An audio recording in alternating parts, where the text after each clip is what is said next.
咁我就喺渠務署咧就任職工程師嘅。咁其實我主要嘅工作咧就喺深水埗區裏邊咧負責渠道嘅維修啦，同埋保養，亦都包括一啲清淤嘅工作啦，確保咧渠道就正常運作嘅。咁其實咧雨水咧就會經過一啲雙型暗渠啦，就排出海嗰邊嘅。咁期間呢啲雨水咧亦都會帶一啲沙石啦、一啲泥塵咧就入去個雙型暗渠裏邊。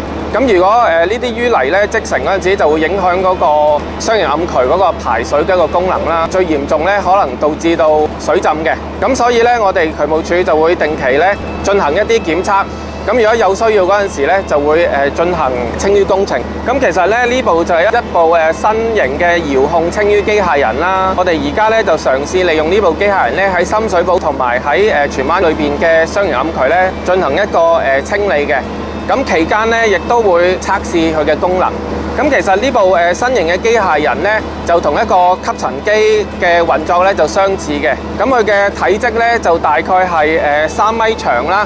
1.5米闊啦，同埋1.5米高嘅。首先咧，利用呢部吊機啦，就經過呢個井口咧，就將部機械人咧吊入去個雙型暗渠裏邊嘅。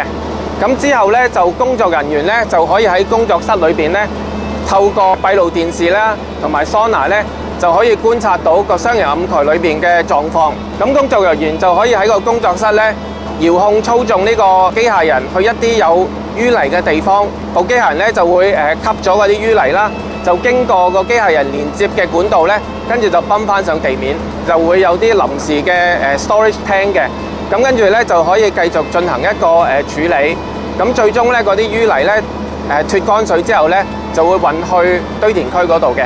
傳統嘅清淤方法咧，一般咧就需要工作人員咧進入個雙型暗渠裏邊，咁因為個雙型暗渠咧係一個密閉空間啦。所以咧喺裏邊工作咧都會有一定嘅風險嘅，同埋傳統嘅方法咧就需要截斷雙型暗渠裏邊嘅水流啦，等工作人員咧有一個冇水流嘅狀況咧去工作嘅。咁所以咧通常咧會喺旱季嗰度進行嘅。其實個機械人嘅好處咧，第一咧工作人員咧就無需再進入個雙型暗渠度做嘢啦。咁同埋咧個機械人咧係可以喺一個浸住水嘅情況底下做嘢，咁變咗咧。第一就可以喺雨季度做嘢啦，第二咧亦都唔使安排嗰個斷節工程，咁變咗咧可以提升工作安全之餘咧，咁亦都加快工程嘅進度啦，同埋咧減低工作嘅成本嘅。咁初引入呢部機械人嗰陣時咧，所謂工友啊、同事啊同埋承建商咧都覺得好新嘅。咁經過同大家咧一齊傾啊，一齊去學習點樣用呢部機咧。咁呢個過程咧都係好難忘嘅，同埋好有工作滿足感。